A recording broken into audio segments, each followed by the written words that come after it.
All right, here we go. First episode. Here we go. Hey, so in the building. What's going on? What's up? I had myself on mute. Oh, you good? You good? Ready to kick off this first episode? Pilot number 1. So ready. Excited about it. Yeah. Y'all's in the building. There she go. Peace, family. Welcome. How y'all doing? Good. How are you? Good. Oh, last but not least, we in there. Got it. Oh, I'm late. Sorry, guys. Let's get this thing started, yo. What's up, everybody? Peace. You ready? Welcome. 3. Party time. 1.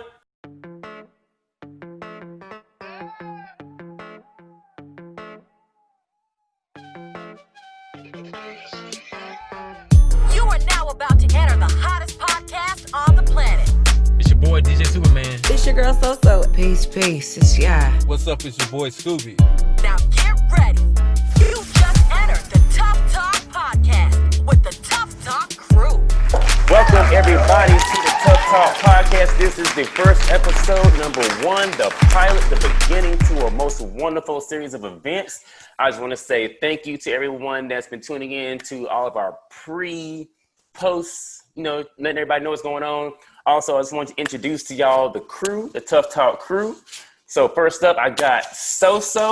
What's up, So? What's happening? So Plug in the building. If y'all don't know, she is a creator of Soul Food ATL, also my partner on the Link Up here in Greenville, South Carolina, and she has a lot of other things going on that we don't have time to talk about right this moment because we will be here all day. So I'm gonna go ahead and pass the ball over to y'all. What's going on? Peace, and divine prophecy, fam. Yeah. Yes, it is a pleasure to have you here in the building. If y'all didn't know, she got photography, she got videography, she does event planning, she does a lot of things right at this moment. So y'all be sure to check into her on our page and follow her and see what she got going on. Also, we got DJ Scooby in the building. What up, everybody? What's good? Yes, sir. Jam skate extraordinaire, been all over the place from Jefferson, Georgia, Carlton, Georgia, Houston, Texas, Cookeville, Georgia, all over the place. You know what I'm saying? He bad. I'm just not Don't let him over exaggerate me, guys. And then of course you got me, DJ Supa Man, Hood Heart Hitmakers, co-curator of Link Up. We also got some other things going on, but we'll get into that later. But for this episode, we just want to go ahead and cover the things that's been going on with this past year for kind of like a kickoff, because man, I don't know about y'all, but this year been like, damn. Yeah. Working home. Right. Right. And that's All a of big that. part of it. And I think for a lot of us, it really kicked off with Kobe. And from there, it just kind of took a left turn for the worse for some reason. But for y'all, like, how did Kobe's tragedy, affect you, and how did that kind of woke up the nation? You know what I mean? So, Yeah. whichever one of y'all want to jump in. For me, I mean, I'm not a huge sports fan, but it impacted, I guess, it was just like a reality check. Like, it can be anyone, anytime, any day, just like that. I was literally in the mall when it happened, and my phone was going crazy because I got like the news things coming to my phone. So like getting the notifications, I was like, what? Like, what? And so like I was in the store sharing it with everybody in the store, like, no, this is real. Like Fox 5, TMZ, everybody's breaking the story. Yeah. But I mean, at the end of the day, like my heart more than anything goes out to Vanessa. I couldn't imagine losing not only my husband, but my child. That's a lot. And then to still have to be a mother, public figure, still to try to cope with all of that. That's a lot. It was a lot. Yeah, I definitely agree. Like, as she was saying, I'm not really a sports fan, but Kobe as an individual was a beautiful person. Like, I believe everything he did was to better himself, and he encouraged and inspired a lot of other young people, especially, but a lot of other people to do better and reach for the stars and just to be great. Like, you can break your own records, forget about breaking anybody else's records, but you know, just being your best person. And he was a good man. Like, we lost a good man, and he created a beautiful young woman. And you know, I send love to their family. Yeah, that mama mentality. Yes, that's difficult. That's really difficult to deal with. Yeah, it was a shocker. It was really a shocker because it was. I don't have news links, but I stay on social media all the time, which I shouldn't, but I do because. But it was just like, nah, y'all playing. This can't be real. You know what I'm saying? So, and it impacted a lot more people than a lot of people realized, because he was not only a great role model, but a lot of people grew up with him. And in my generation and in the generation below us, they know exactly who Kobe Bryant is, and for all his accolades, and not just basketball in general, but just as a person. Yeah, that's kind of like, that was as big of a shock as when people found out Michael Jackson died. You know what I mean? Like, it's that same level of like, wow, like really? Like, that happened? And for it to be like a helicopter ride, and from what I was found out through the news was that he was trying to climb above the clouds, but he was just so low he couldn't see, and he ended up going into the side of the mountain, which is like one of those things where it's like, what do you do in those situations? Because you just don't know. But at the same time, no, did someone fail as far as the weather checks that day? Did, you know, he do something he wasn't supposed to? Was there a certain path he didn't go he was supposed to? You know, it's like all these different factors involved, you know what I mean? So it's just a lot going on with that situation as far as that part of it. I feel like I read something similar about no other planes being cleared due to the fog.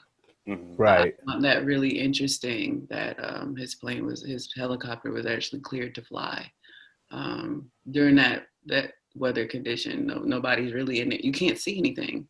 Mm-hmm. It's unfortunate. Yeah. And what was even crazier was that the police took photos of their remains. And it's like, yo, like, I know there's got to be a law or something against this. I know they put one in place now, but like, come on, man. That's like, just, like, come on. You know what I'm saying? Right. Ignorant. Not ignorant, but ignorant. Like, Right. Not to be used for public use anyway. Like, I could be for evidence and, you know, like an investigation, something of that sort. But for that to be out there like that, even if you're a celebrity, I feel like you're entitled to a certain amount of privacy. And that was, as you said, ignorant, but also disrespectful. Very. Like, your family has to deal with widespread loss. Like, you have to go through that openly. That's already difficult. But then, like, he has other children. Like, that did make me feel some type of way. Yeah, it's just like, what was the thought process behind it? Like, what are you going to use it for? Yeah, what was post the it on purpose? Instagram and be like, oh, I met Kobe, you know, his death. Like, or how many likes do you really think you're going to get? You know what I'm saying? Right. Like, it was a clout thing initially. That's the way I look at it. Mm-hmm. That's crazy. Well, rest in peace to Kobe. Most def. Rising power. Yeah. And his daughter also. Yes. Can't forget her. But let's go ahead and move on to the coronavirus. Man. So before I get into the second part of it, because this is a two-part right here. So the first part I want to go into is, how did COVID-19 affect you? Well, you and me both know, you know, right. For a minute, like, none of us in the industry of DJing was not getting any work done. Like, it was harder. Unlike, you know, me and you, we work average jobs, 9 to 5s like everybody else, but we DJ also on the side. But we know guys that we know, ladies that DJ full time. That's their job. So they had nothing to do, like nothing. And I mean, the great idea of promoting yourself online on Facebook Live and all of that was cool and all, but to a certain extent, they were shutting people down. Yep. Left and right. And and the crazy thing is the ones that would get more views, they weren't shutting down. And I mean, hey, we gotta build views to get to that standpoint. So why are you shutting us down if we only got 100 viewers? Those 100 viewers gotta keep sharing so we can get to those 6,000 viewers at a time. You know what I mean? You can't keep doing that. That's hard for us. Yeah, because I forgot Buddy's name, but he was going live on Facebook like consistently and like COVID. Like, yeah, Buddy would have like, I think he got up to like 30K one night. It might have been more than that. It might have been like 50K viewers live. And like, weren't they like doing like cash, like giveaways and all kinds of stuff? Yeah, all like, man, it was crazy. Yeah, but he was getting it. And then who was it on Instagram? Was it Funk Flex or who was it? D-Nice. D-Nice, yeah, D-Nice. That's what it was. Yeah. The first time he gave the ultimate, like the first time he did it, it was lit. Maybe even the second time. After that, I was just kind of like, okay. But then Lil Jon did one, and JD did one.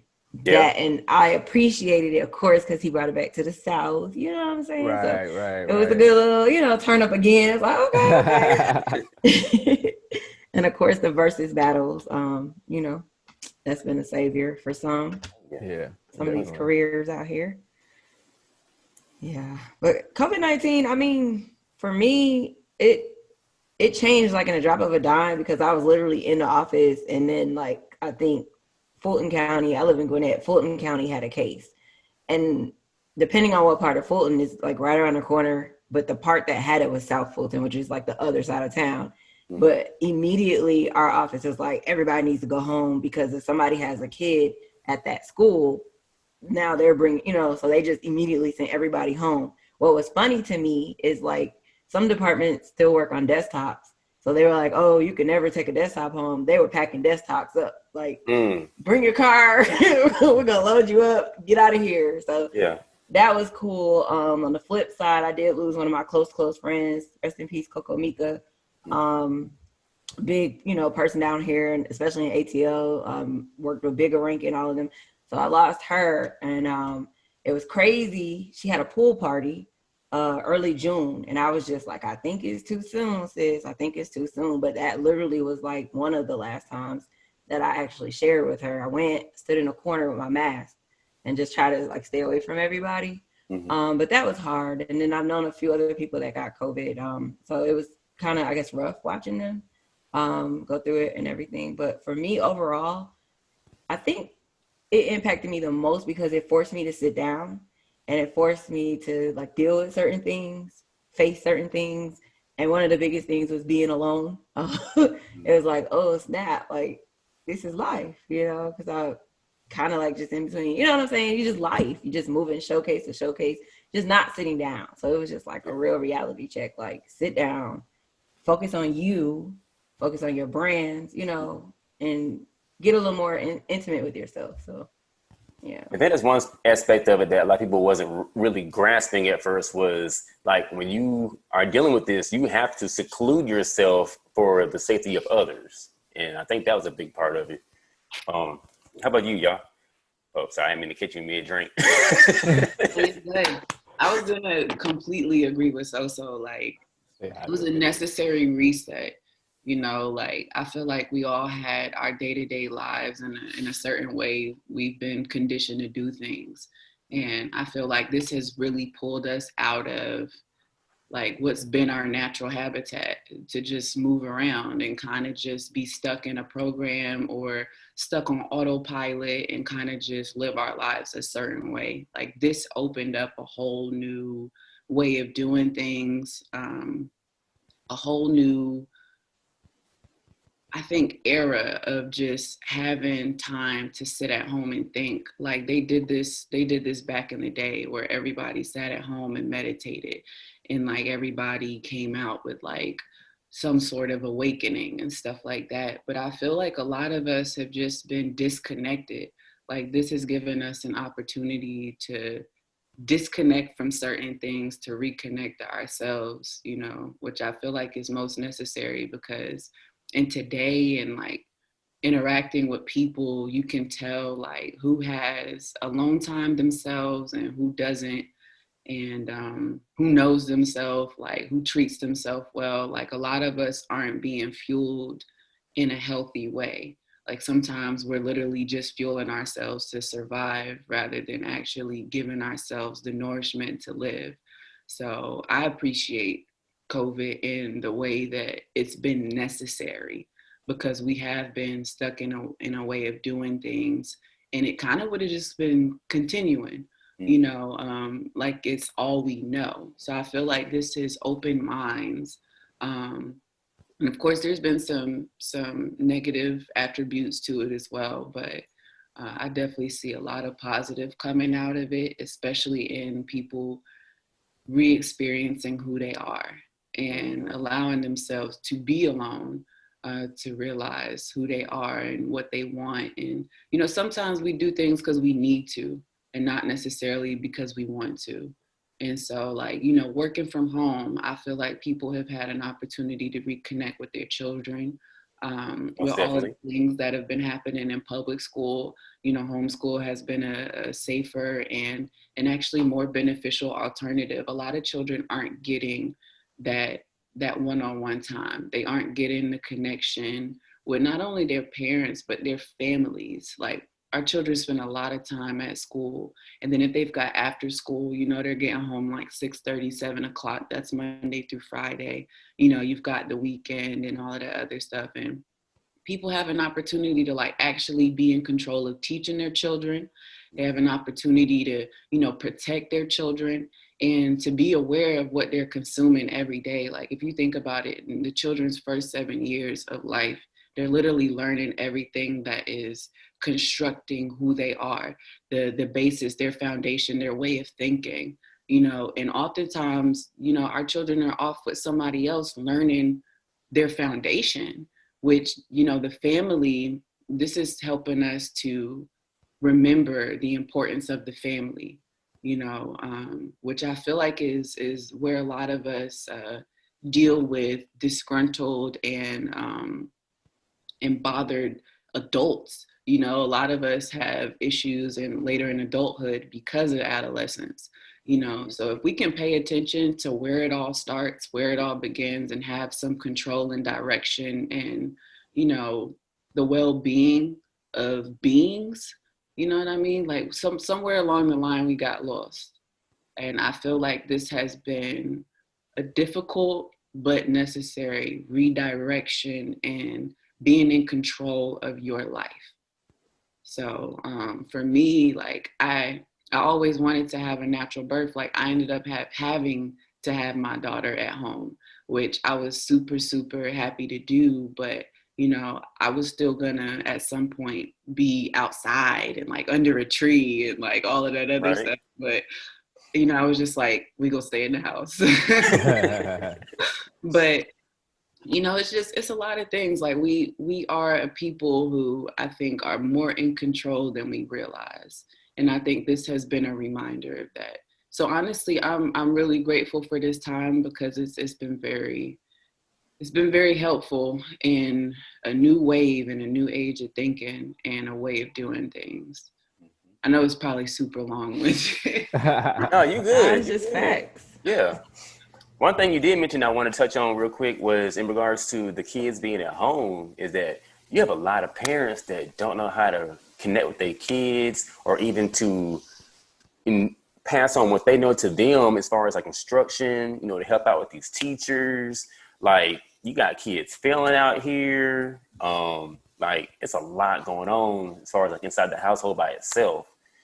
And some people just don't know how to deal. Like they really don't know how to, connect. But it's like y'all said, like a lot of people depend on the schools, the daycares, the babysitters, the teachers, whatever the case, they depend on that. And so it did on a flip side open reality that some of these people have kids.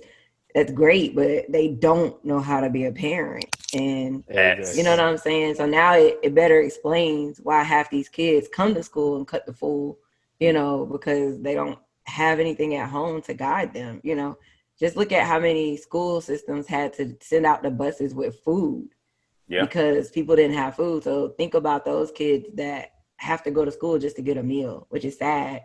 You know, we had a county here in Georgia that was actually giving out like molded food, but the parents found that out. Why? Because they were delivering the food to the houses. And so the kids are coming in with the food and they're like expiration dates. And it was a good thing. So it was a gift and a curse, I think. Like, I mean, it's good that they called it, but wow. Okay. Wow. I mean, if you think about it, like everybody needs individualized dealings. And I feel like that's the difference between a job and a position. Whereas in a position, you're putting yourself in position. This is an intention. A job, like you need it for the bread you're going to get from it or the connection or whatever. It's a job. But the position is important because we will individualize that interaction based on what's needed. Versus if you got somebody doing a job and they have to do this job for a bunch of different individuals, then they kind of have to find a way to get everybody to fall in line, you know, without taking the time to, you know, you need this, you need that, you know, direct what you need. But I think that's the difference of like being in control of like where your children are and who they're with and stuff like that. But like you said about the food being a gift and a curse, is the same thing with school. Like you have someone to have your child all day, but you also aren't directly in control of everything they're consuming, from food, like you were saying, food molded and stuff, to what they're watching, what they're hearing, and who they're spending their energy, who they're sharing their energy with. Like children are very sensitive to energy, which is really the main thing that offsets them and their attitude, their well-being. Like, but it can all be redirected. It's all fixable. Like it's not something that's gonna make it the end of the world. So it's something you can take a deep breath and figure out where to start. Yeah. Oh, 2 seconds real quick. Yeah, I don't know what's going on with the sun, but you like slowly fading out. It's like, there we go. Wait. Whatever you just did, go back. Other way. No more. Bam, right there. There you go. I think the sun is actually moving. Yeah, because I was like, as like the show was going on, I was like, she's slowly like fading out of view. So I don't know what's going on, but okay, yeah. But I know. Me personally, just like so, you know, I experienced a close death, but it was actually a relative of mine, my cousin Deborah Hall. You know, rest in peace for her. So I know her family was taking that pretty hard as far as her children. I mean, in that sense, and like, you know, like Scooby touched on, you know, gigs got cut off. You know, I had like plans this summer because usually I'm doing weddings like every weekend, like boom, boom, boom, boom, boom, and it was just like okay, let's try to figure this out now. But then like, whereas like everybody else was like sitting at home and, you know, they had this whole like essential worker phase or whatever, you know, I work with Amazon delivery. So we didn't stop, you know, we were still going to work. We were still out there. We were still running. So like for us, it was just kind of like not to downplay what everybody else is going through, but it's like, we're already in it. So it's just kind of like, you know, what's the difference? Yeah, you know, we're being safe and things like that. But on another note, it's like, well, if I want to go to the store, I'm just go ahead and go to the store. Like, what's the difference between me delivering to somebody's house and going to the store? If I'm going to get it, then I'm going to get it. You know what I mean? Luckily, so far, I have not, to my knowledge, had any symptoms or anything like that, or, you know, been put down as far as like, you know, bed stricken and with the heavy breathing and things like that. But, you know, to God, you know, so far so good. But yeah, COVID-19 is something else. Yeah, it's been wild. But it's also, I could say personally, it helped me enjoy home more and just being by myself, honestly, because like, other than Soup being here, you know what I mean? It's just me and my dog. So I turned to playing video games with my homeboy every day. Like, you can ask him, I'm in here screaming at the TV at 1, 2 o'clock in the morning sometimes. So for those of y'all that Just don't know, going at me and it. him roommate. So if y'all didn't know. Yeah. Yeah, there we go. Yeah. So, but that's what I've really been doing is like work. Like we never stopped work. My job just changed the hours. That's really what happened. Hey, guy in the back, what's good with you? Big hobby But on the that pass we by. like, but like Aaron said, we Soup said we've been working. Like I work front facing with people every day. I work in an AT&T store, so like we never shut down. All we did was change our hours. We had an hour for the high risk and the elderly, which was the first hour of the day, and then we closed an hour early. That was it, and we were closed on Sundays. So still had full interaction with people. We were still being safe, but at the same time, in your back of your mind, you're like, well, I mean, if I'm gonna get it, I'm gonna get it because I'm out here in it. Yeah. It really is what it is. But at the same time, like he was saying, like I had a friend, his I think his brother or somebody, a family member passed from them, and it just kind of hit close. And then I also had a scare, and it was just it's like, all right, man, this all is real. It's funny with the stuff they're posting on the internet and the way people are joking about it, but it really isn't. It's a real thing. Yeah. Yeah, I think until it really hits home for some people, it's still like a not real thing. You know, it's more just social media and posts and news and fake news and all this stuff. And then when you actually know somebody, you're like, oh, okay, wake up call. Like, maybe they're really telling us something out here. Because there's a lot of people out there that still believe this stuff is fake. And it's crazy. But, whatever. I did just want to read this one part that I don't know who the original person that wrote this was. I heard it from Steve Harvey, but it goes, no movies, no concerts, no sporting events, no restaurants, no social gatherings, limited workload. Now that I've cleared your schedule, come now we talk. And you can insert God, Jehovah, Yahweh, or whoever you want in that block. That's deep. Yeah. Oh, That was deep. And I mean, that's the reality. I mean, it does make you wonder sometimes, like on the spiritual side, you want to go there a little bit. It does make you wonder if that's where it, like, I know we base everything off of politics, whatever is fake, whatever the case, but spiritually, was it a sit down? Right. You know what I'm saying? A reality check. Like, I'm here. You haven't given me enough of your time or, your energy. And so it's like a reminder, like that quote was pretty deep. Because even for Javi, like he was on tour. Right. And he had a show in Orlando, I think, when it got hot, like the topic. And we came home and then he was supposed to go to Canada and do a whole nother week and then go to Germany. And so when we came back in between Canada and Florida, it was just like, it's not safe, And so even for him, he's had to deal with a bunch of stuff. And it's been, some of it, he's been a little emotional, because he was like on his, everything was on the way. Right. And so even for him, it was like a whole reality check, like, what else are you going to do? Rap can't be everything, Right. What's next? So yeah, that was deep. That was a deep quote. Well, that kind of wanted me to go into the next segue of the topic was coronavirus. Do you believe it's from God or the devil? There's a lot of people got mixed emotions about it. Some people would like to say, well, maybe it's from God and he's trying to give us a message to sit down, be with our family. Or you could look at it as from the devil being like, well, a lot of people did die from it. It did, disrupt a lot of good things as well. You can't go to church, and things like that. So, how do y'all feel about it? Is there like a middle ground? Is it one or the other? Like, it's sort of like a necessary balance, honestly, because what is coronavirus? It's a virus just like any other virus is, and a virus needs a host in order for it to thrive, or else it's just a virus, looking for a host.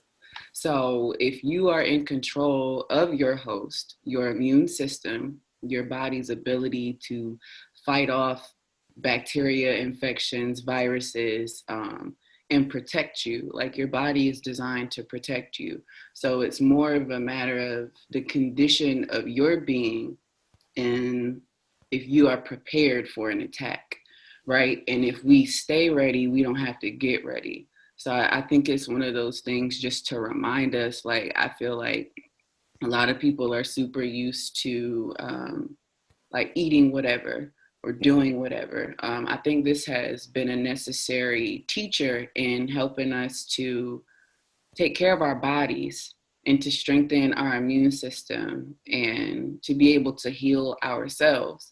Because I'm not sure if you're aware, but a lot of people that are getting on those ventilators and, you know, actually going and laying down when they are diagnosed with the virus are actually dying a lot sooner.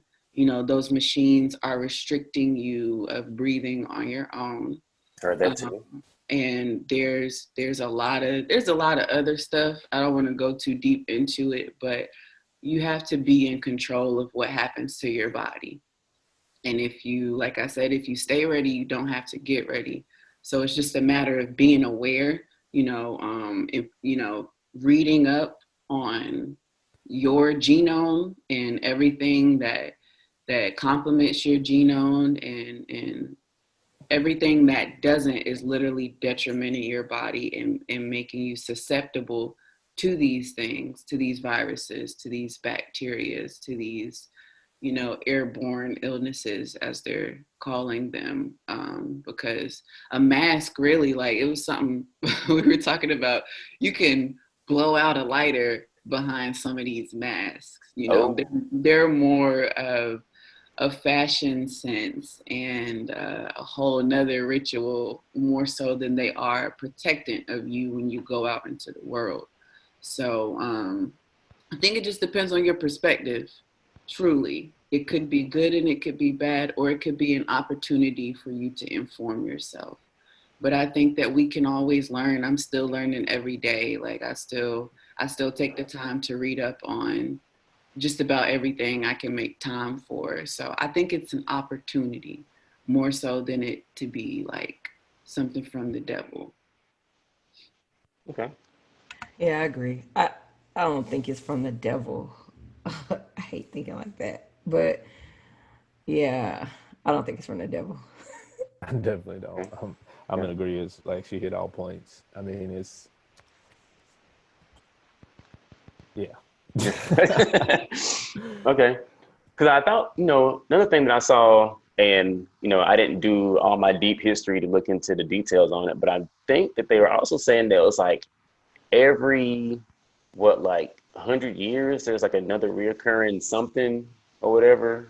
So it's like, what was the last, what was the, not smallpox, it was Spanish flu. Spanish flu was the last big one at the turn of the century.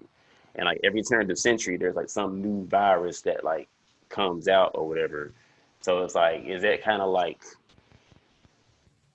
a level of like population control? You know what I mean? Or is that like, not to like go into like this conspiracy theorist like area things, but I'm just saying like just in general, like, if you think about it, like, throughout history, there has been like a lot of people on this planet. You know what I mean? And like, what really kind of equates other than like wars to kind of like, keep that kind of balance. You know what I mean? Right. I get what you're saying. I mean, that was a thought at first. I'm not even gonna like say I didn't think that at first, because it's like, kind of makes sense to get rid of the old people so they don't have to pay for the old people anymore. And it made a little sense because that's who was really dying at first. But then once you start jumping back in the age groups and more of them were dying than the elderly people, then it's just like, all right, that's out the window. It's not really population control, because I mean, at first it was like, yeah, because our parents are living longer. Like, yeah. And people are not realizing it, because I'm running into people every day, because the store I work in, I work with more elderly or older age people, and I'm talking to them and they're like, you won't believe my age. And I'm like, I don't know. You look like you may be 40, 50 years old. And they're like, no, I'm 75. No, I'm 80. No, I'm 90. And I'm like, what? And they're like, yeah, I'm still kicking, driving. I mean, coherent, and I mean, it's crazy. So at that particular point, you think about it, you're like, and old people living longer, they're trying to kill them off so they can stop paying for their Social Security and da da da da da. But then it's just like, nah, that's not it. That's not it. Anybody else on that thought process? Y'all like, nah, I ain't even touching that. I believe no. It's so much. I'm gonna touch on it because I believed it. I'm seriously, it was there for a minute. It was in my head. I'm not even gonna try to act like it wasn't. It really was. I was like, I've had a lot of thoughts. Okay, it makes. I just say we can still go to church though. Like, so that's why I don't think it's the devil. Because if it's the devil, you know what I'm saying? Like, we can go to church online. Like, before I got on here, I was at church. You know, he was live. He goes live every Sunday 2 times. You know what I'm saying? So double stomp on the devil. You know what I mean? So yeah. I think that something for us to be aware of too is like more than we realize, we're being attacked on a lot of different levels. And I feel like this has just been a more direct attack. But I mean, think about it. Fear itself can alter your energy and your immune system. Just think about, like, we know what the flu is now, but imagine like when the flu first came around. And nobody knew what it was. People were dying and like they didn't know what to do. And then they had to develop a vaccine, and then they had holistic practices and all of those things. So as awareness, came about, people kind of the flu, like, so I feel like it's one of those things, like this is a new introduction of something that is, foreign, even though, the word, the paperwork and the Lysol, everything been around for a while with coronavirus. But, as far as widespread, like freak out, panicking, like it's another tactic. It's another tool, as well as another thing you have to just learn about, to be more comfortable and more aware of like how it affects you personally and what you can do about it. So I think it's just like anything, like we just have to pay attention to all of the pieces. Yeah, I'm with you on that. Well, sure. I think we can go ahead and segue over to the next topic, which would be on you, y'all. So what is it like to be a new mom? Amazing. Super, super amazing. I mean, I feel like it's so crazy. People say having babies, having babies, but like, it's more than just having a baby. Like, first of all, I respect every woman on this planet that has carried life, that has endured pregnancy and has given birth, as well as any mother who has lost a child. I send so much love and so much support. There's so much that goes into conceiving a child and ushering them in through a divine portal. You feel me? Like we literally make it more simple by saying having a baby, but it's ushering in new life through a divine portal. Like, it's something sacred. It's something like really big about that we kind of just step right over. It's a whole nother connection and a whole nother, like, it's literally changing all that you are. I would say, like, I realized I went through a battle of who I've been and who I am and who I'm becoming. You deal with so many different versions of yourself and so many different pulls on your spirit and your physical and your emotional. But it's amazing to be able to gain like insight, and that experience itself is not something you can explain to someone. Like, but it's amazing. I'm looking forward to the journey. Like, I've always enjoyed other people's children and like caring for them and watching them grow and all of that. But this is like a whole nother level of experience, and I'm grateful. I'm so, so grateful. They told me that I wasn't gonna have children, And I went through a process of, getting my body healed, and I healed myself naturally. And my daughter was born naturally. We had her at home, and we left the placenta attached, and she got all her nutrients, and now she trying to walk, and she not even 4 months. Message. Right. Where's she But trying no, to right. I have to sit her down like, you're not ready. Please chill. But yeah, I'm super happy. Like, it's just amazing. It's amazing. But I wanted to be a doula and a birth worker prior to having a child, but even more so afterwards with my personal experience with my birth worker and, my system I had in place. And like, you always have a plan for certain things, and then it happened how it want to happen, and you kind of just got to prepare for it. And I was in labor for a whole day and didn't really know until the end. And like, so now I know. But yeah, no, I mean, it's a beautiful process. And I definitely feel women and their partners, their entire support system should be supported, because there are a lot of things that you can miss in preparing for a child. So it just inspired me. It inspired me and it encouraged me. And, I needed that experience to experience the next level of being a birth worker. So that's what I want to do. Cool. Any advice for us also? whew. First of all, now, my child is about to be 21. So that was a long, long time ago. But no, I salute you, because unfortunately, I didn't get the natural experience. My child was stubborn before he came. So like, they had to take him. I was overdue. Like, it was just all kind of things. And I was young. But I will say, as far as parenthood, motherhood, like, it's a beautiful thing. Enjoy it. It goes so fast. Like, I can't believe he's about to be 21. He tells me every other day, I'm about to be 21. I'm like, I don't care. At the end of the day, you're still my baby, but enjoy it. Every mile marker, every moment, every milestone. Like, I have pictures for days. I have videos.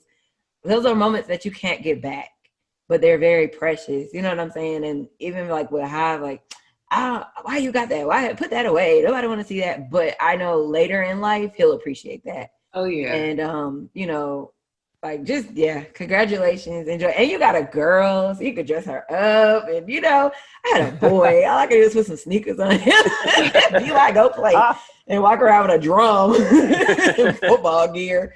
But you know what I'm saying? You got a whole girl. Ooh, you can dress her up. Yes, you got a mini you. Congratulations. Thank you. Now, Scoop, I know you have, your two girls. Any advice, in regards to that area? They get wilder and sassier as they get older. And you start to realize they're more and more like you. Mine are 7 and going on, my youngest will be 5 in December.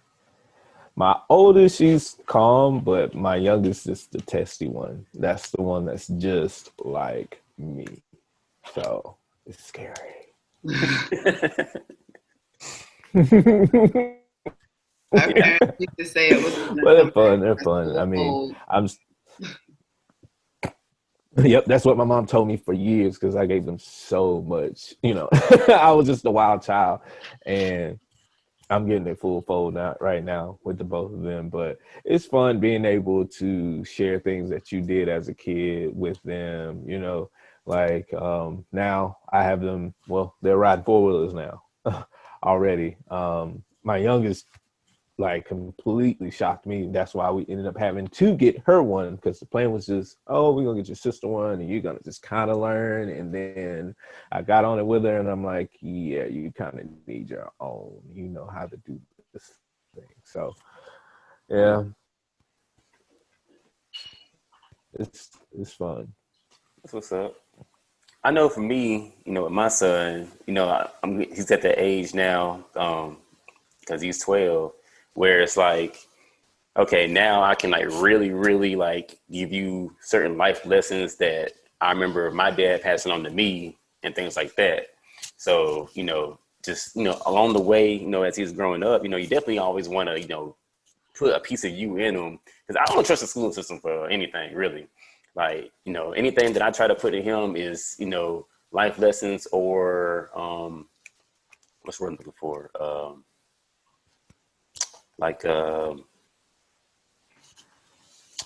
What's one I'm looking for? Story of my life.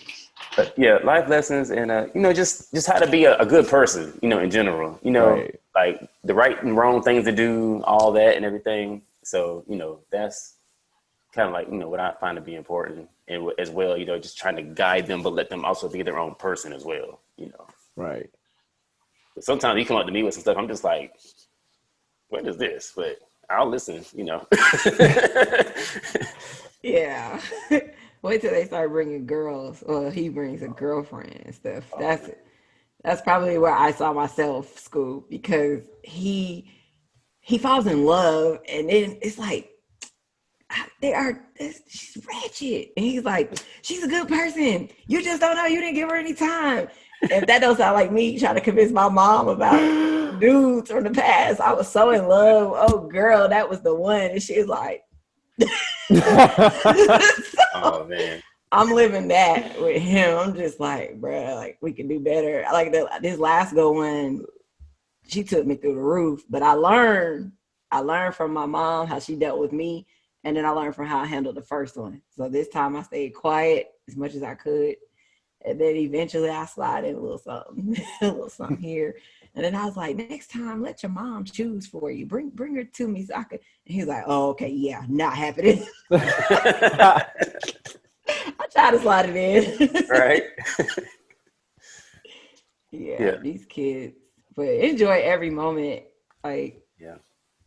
Sure. And like you said, yeah. photograph, videograph. Well, you got all that equipment anyway, so you're gonna be catching everything. And then I guess whatever that special birthday come around, you just play everything for them. Yeah, she's gonna love that. But I guess we can go ahead and roll into the last topic before our time is up. Are or did you vote? Are you going to? Did you already? Nay. All right. So I'm gonna be real. No, not gonna do it. I'm not with it. This is just me and how I feel about it. Don't disclose to anybody else. But this is how I feel. I'm not with it because I just feel that it's just me speaking. The government already know who they want to put in house. They already know what's gonna happen. Who they have an agenda. Everything that they do, they have an agenda. So yeah, your vote does count. I'm not saying your vote doesn't count, but as far as for me and what I do, I'm not. It's just I don't feel like the government is gonna really change as much. And what's really been aggravating me so bad this election is the promotion and everything. It's like, dude, can I watch TV without every other commercial being about the opposing person and talking trash about them? It's like, you're all crooks in my book. I can't deal with that, because if I gotta sit here and undercut you consistently over and over again just to make myself look better, why am I here? Like, what's the point? There's no point in it. And I'm sick of hearing it. And I look at it as we should, as a people, as a whole, stop dividing ourselves because of politics. Like, at the end of the day, the people that are arguing are in the same situations on either side of the politician pole or party or whatever you want to say. Because both of y'all working a 9 to 5. Both of y'all are considered middle class or lower class or whatever it may be. The government is taking your taxes. You paying taxes on everything. So what are we doing that's different than I'm voting for Trump or I'm voting for Biden or I'm a Democrat or I'm a Republican or whatever? We all live the same day-to-day life. It's the same. So why argue about it? Let's just, you vote for over here, I vote for over here, and we just live our lives. every day, like normal people. Like we should. Yeah. Anybody else? So I'm gonna vote. I was supposed to go during early voting, but I was too lazy to get up. I was on vacation and just didn't feel like it. But then I saw so many people that went, so I'm thinking Tuesday should be a breeze. I am praying, don't judge me, that we don't get shot up because I do feel like something bad is gonna happen. I don't know why. Because at one point I was gonna be a poll worker, but then I changed my mind. But Well, I will say, before you finish, is there something that you like heard or like seen in your no, area? it's just that the kinda give you that vibe, just the whole vibe of the country, just really. And then the big elections really don't matter. And a lot of people don't understand that or know that, but it's those smaller elections that matter. Mm-hmm. But like they say nothing's gonna change, and it may not, but the smaller elections is where it matters and where you do see the change. So like for instance, with the shootings that we've been having, if we had the right people in place from the smaller elections, then those changes could have happened. You know what I'm saying? Like with the Breonna Taylor case, if the right person was in place, then those charges would have been read, to the grand jury correctly and whatever. So I vote, period. But those smaller elections, if you don't vote the big one, cool. I get it. I understand. Do the small ones. You know what I'm saying? For your judges, for your, prosecutors, for, even your county commissioners, like all of that stuff matters. And that's where you're going to get your power, if you get the right person. Because I think as black people, we have enough people that are more than credible. And they actually run, like I interviewed a lady on a radio show and like, she's an independent and she's been in politics forever, but you don't hear about her or see about her. So like, she needs that backing. And then in those small elections, get her where she needs to be and then get her in there. You know what I'm saying? To get some of the contamination out of there. So that's just my personal viewpoint. But I'll be there Tuesday. Prayerfully, everything will be okay. Nervous about the following day as well, depending the results. But I guess we just have to take it one day at a time. I think it's going to be several days before we find out results just because of so many mail-in ballots that came in and everything. So that might be a little process in itself. But at least the commercials will stop. Right. Yeah. And the text messages. Golly, boy. He texted me like, "Hey, Soleil. I'm like, first of all, who are you?" Like, And you who call sent out my you? whole first name. Like, you know me. Right. Government. Like, we about to sit down and have tea and crumpets. Oh, I gotta see that. All right, y'all go ahead. So I'm not voting, Okay. mainly because I'm placing other votes in my own system that I think matter a little more to my day-to-day. I do feel like Scoob said that there is an agenda. It does count towards something, but I don't feel like it exactly counts towards what we think it counts towards. And for me, like, it has helped me to have more of a voice in my own system and to, set up things for myself and my family. Because truly and honestly, that's what it's about. Like, you're picking who's going to make a change for certain things in a system that we're already a part of. So for me, I'm paying attention to those things, and I commend everybody that takes the time to vote and send infinite protection, because no one should ever be attacked for something they decide to do to help themselves and the ones they love. But it's helped me to realize, like, just like they have presidents and vice presidents and judges and all of those things, we come from a people who also had a system in place that was for our benefit. And it's up to us to individualize our families and make a change ourselves within ourselves. So, I voted the last time. I did. And this go round, I have a new perspective on, where my vote counts. So Yep, we hold elections around here too. Yeah. So in regards to you say because you say you voted the last go around. Now was that the major election? I'm assuming. Yeah, what year was that? 2016. I voted in Yeah. 2016. Yeah. So I guess what are your thoughts? In regards to what Cecil said in regards to the lower level elections in that sense. Then, because I understand, like I said, I understand if you don't want to vote for a president because they want to do whatever they want to do. But what about the lower ones? How do you feel about those? Honestly, I'm not in a place right now where I can prioritize like a lot of things that I'm not so much in control of. So I more so just have to choose my time wisely as far as like when I do leave, I leave for certain things. And then that happens to be something that would be a little more time consuming than I can afford to be away from home. And then also, it's not something that honestly I can put a lot of my energy into right now. Like it kind of just is what it is. And I'm also, I can't really complain about something I didn't put my input into as well. So, it's to the point where it's like, I understand if this is going to help that I have a voice, but if I choose not to voice my opinion, I also can't be upset with the outcome. You know what I mean? Yeah. I can only do what I can do from my standpoint and, from my household.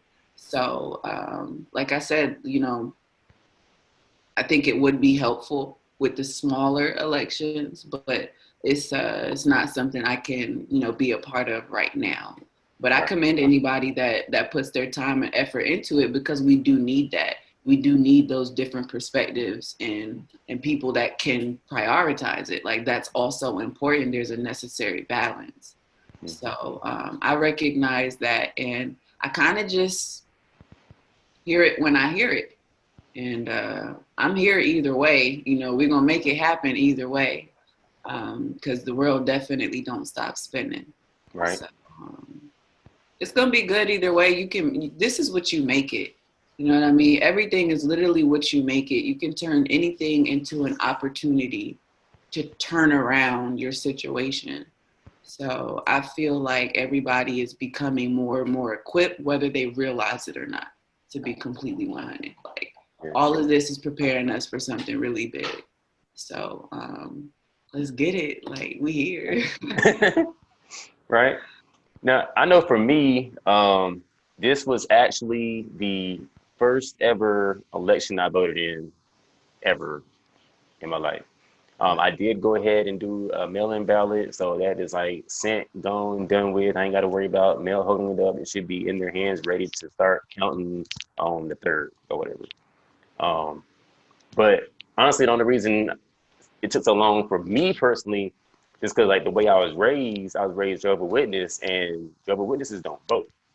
Like they pretty much have the idea that everything's pretty much in God's hands, and He's going to be the one to fight our battles regardless anyway. So not to put our faith in man.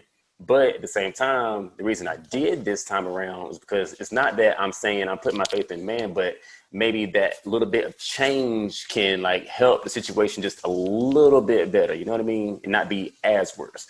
Because from what I'm seeing and how things are going right now under this certain individual, like if there were, to me, I feel if there were 4 more years of this individual, it would be completely worse, in my opinion.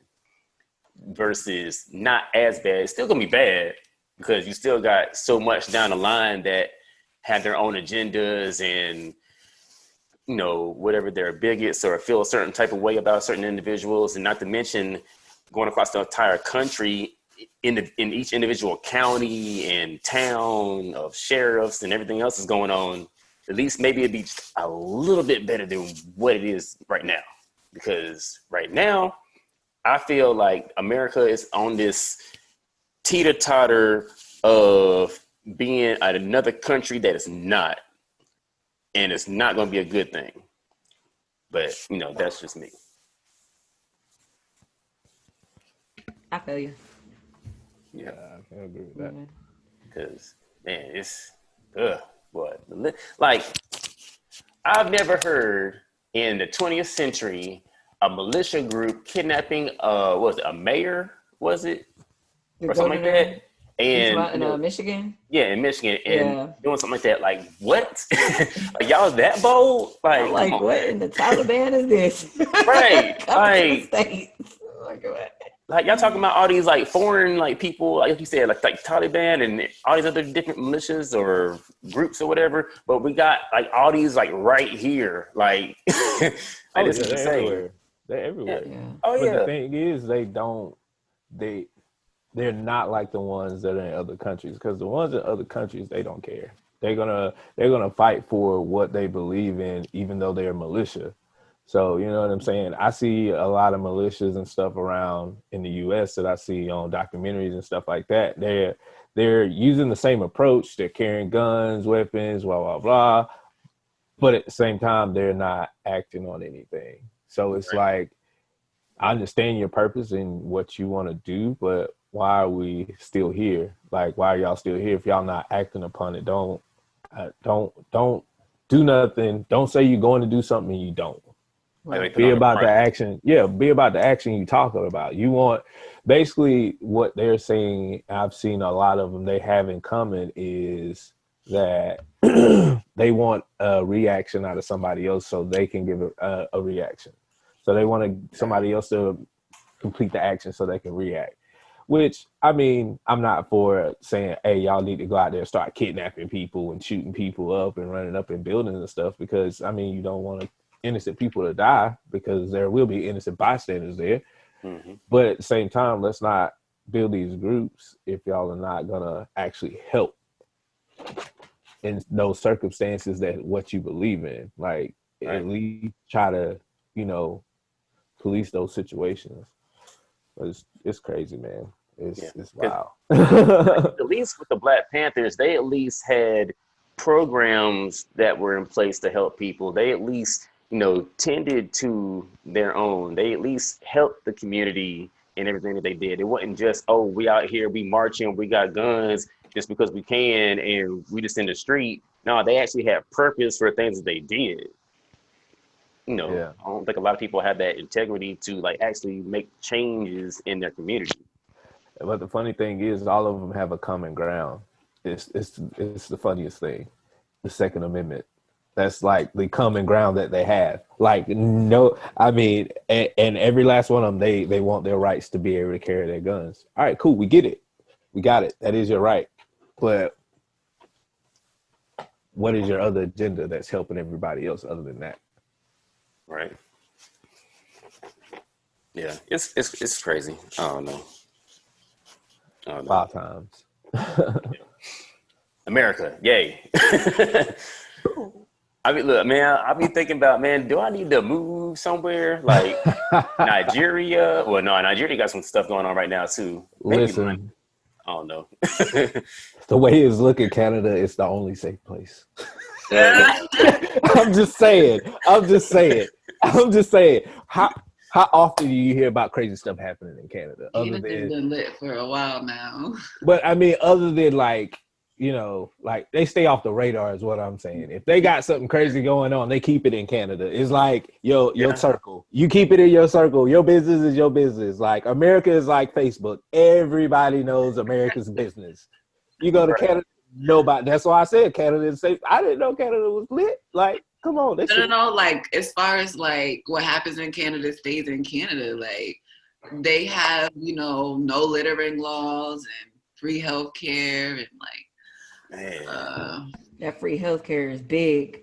Yeah. You're trying to fight to keep people with pre-existing conditions on the health. Like, what? Like, can we get past all the BS and just get the free healthcare? Like, come on.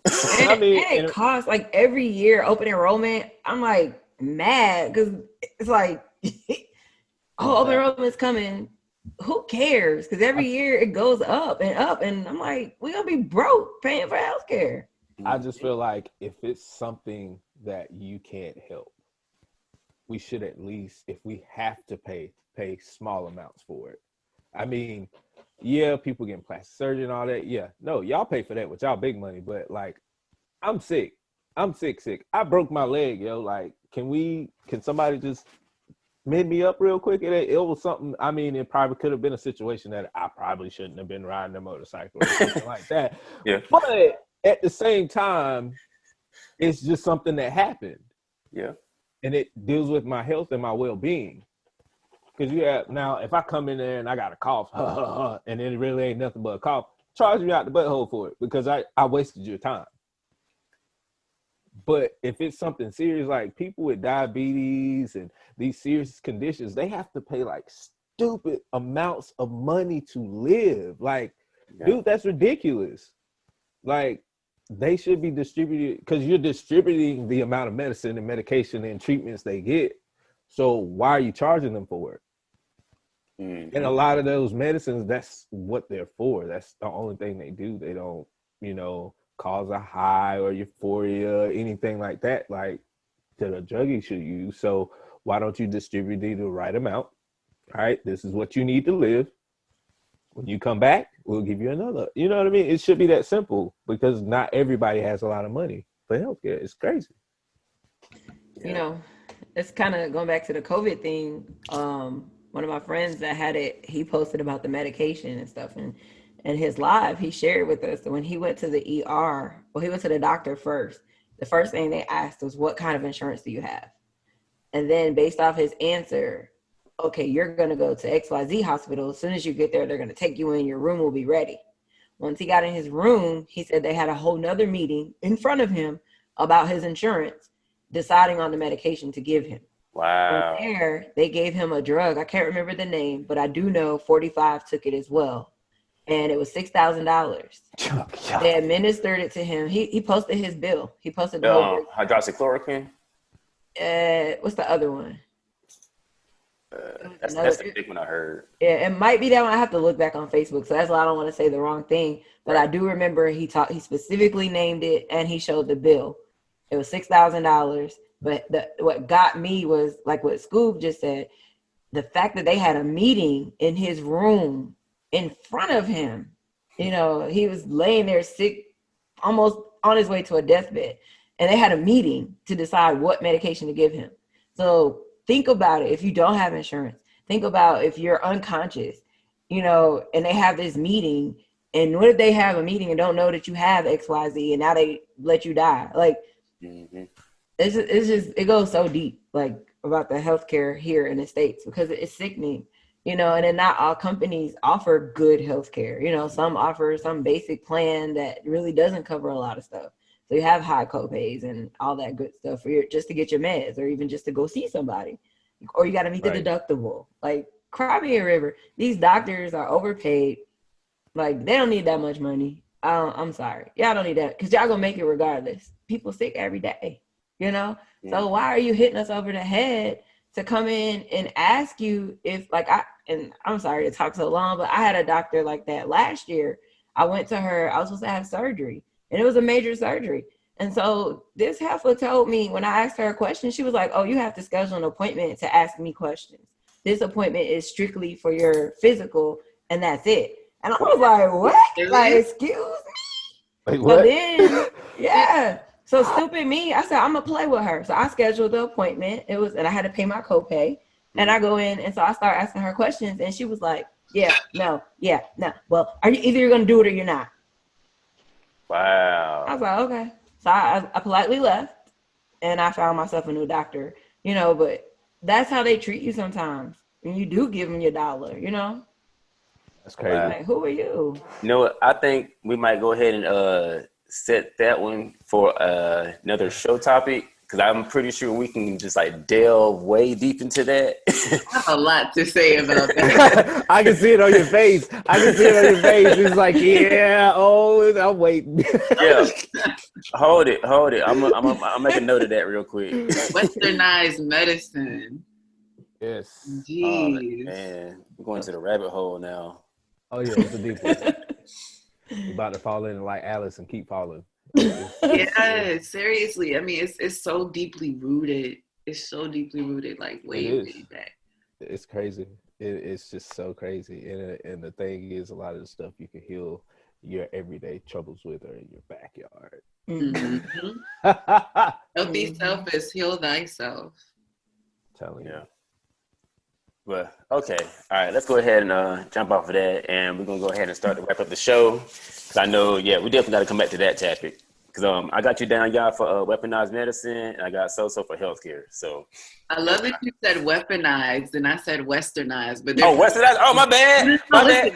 Listen, I same difference. You feel me? One and the same. That is lit. I'm with thought, it. well, look, hey, there it go. It's meant to be then, I guess. It is. Weaponized. But yeah. So what you got coming up for this week? Coming up that people need to stay tuned into you about.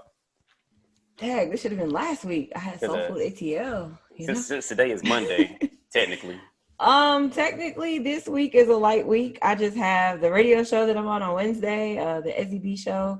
You can tune in at 6:00, thesebshow.com. Yeah, shameless plug, huh?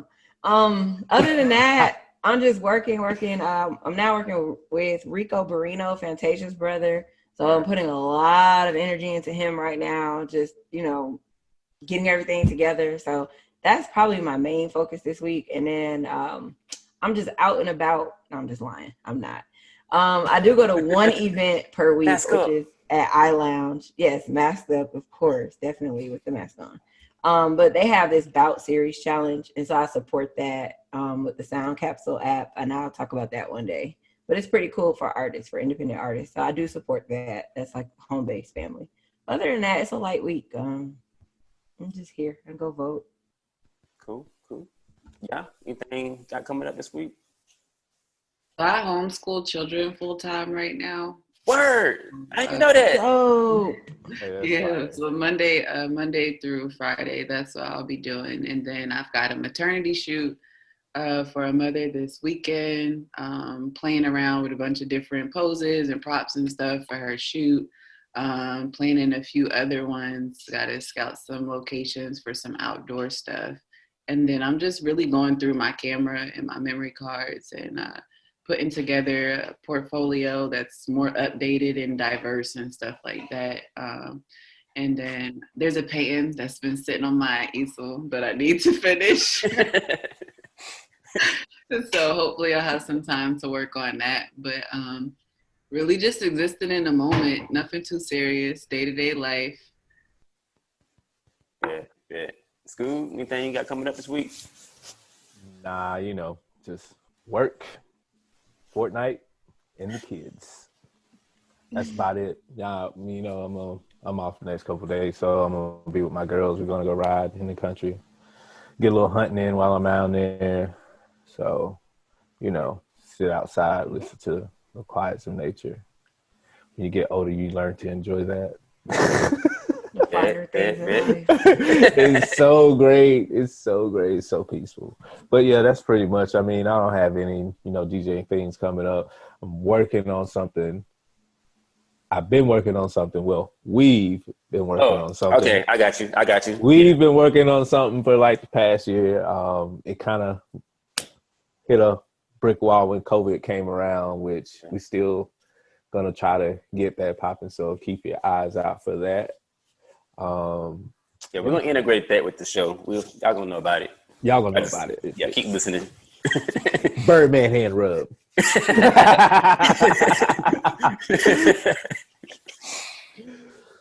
Let's see. For me, I don't think I got going on this week really. No major gigs. Just I got this 3-day weekend in regards to real estate investment and everything going on this weekend. So Friday, Saturday, Sunday, all day event. So I'm gonna take that time to just absorb everything that I can, because that's a field that I've been wanting to get into for a while, but not knowing the right steps and the right techniques to get into it and whatnot. And the things that they were telling us, I'm just like, whoa, like you like really like do this stuff right. Like this can be a thing. So like I'm really looking into everything from rental properties, flipping, just a little bit of everything really. So that's what we're gonna be doing this weekend as far as that. yeah, I won't have another gig till next week. So we'll talk about that when that come back around. But I think that's it for me. Yeah. So let me go ahead and reach inside this big bucket right here and see what we're going to talk about next week. So for all y'all listening, The bucket of topics. right? each week at the end of each show, we're gonna reach inside the bucket of topics and see what we're gonna have for the next show. So this is from Scooby. We're gonna be talking about insecure men. I don't know if that's right side up or not or whatever, but yeah, next week we're gonna talk about insecure men. So hold on to your butts. That's gonna be an interesting show. I'm pretty sure. I'm ready. I'm ready. But that's it for us. Be sure to follow us on YouTube if you're watching this here on YouTube. Anywhere you listen to your podcast, from Apple to Pandora, whatever, we're gonna be on there. Also, if you want to shoot us an email, send us an email to thetoughtalkpodcast@gmail.com. Did I mention IG? Yeah, also IG, Facebook, all that. Not hard to find. Just the Tough Talk Podcast. I think Tough Talk Podcast at Tough Talk Podcast on IG. So you need to hear that back again. TUFF. My bad. TUFF. So if you found it already, you already know half of it. So you just got to find the rest of us wherever we at and everything. So we ain't hard to find. Anything else y'all want to say before we go? No, I had fun with y'all. Hey, it was great. And next episode. Yes. Right. Yeah. And last but not least, before I go ahead and hit the end button, rest in peace to our dear friend Franklin Locklett. A few weeks ago, he was fatally shot in his home. They did catch the assailant, so that is a case closed for now. Isn't there a GoFundMe for him set up? So Yeah, it's on the I don't know if you shared it on the Tough Talk page, but it's on the link up. All the link up pages, the link up SC on Instagram, Twitter, and Facebook. It's on there. yeah, we can go ahead and reshare it on the Tough Talk page also, sure. so y'all can know where to go to find that and everything. But he was our videographer and photographer for our link up shows, and Day one. yeah, and like he was on it. Like, good dude, never hurt a soul, never had no beef with nobody. So like when we got the news, it was just like, yo, like what? Like, that don't even make no sense. So rest in peace to him and prayers for his family. Yeah, he left behind 6 kids. So Wow. I think the oldest is 16 and the baby is 1. Wow. So if you could hit that GoFundMe, please, by all means. I know it would mean the world to him and his legacy. So. Yeah. Well, that's all for now, and we will see y'all next week. Y'all take it easy. Peace. I'll try not to be late next time. All right. Do Bye, better. everybody. Bye.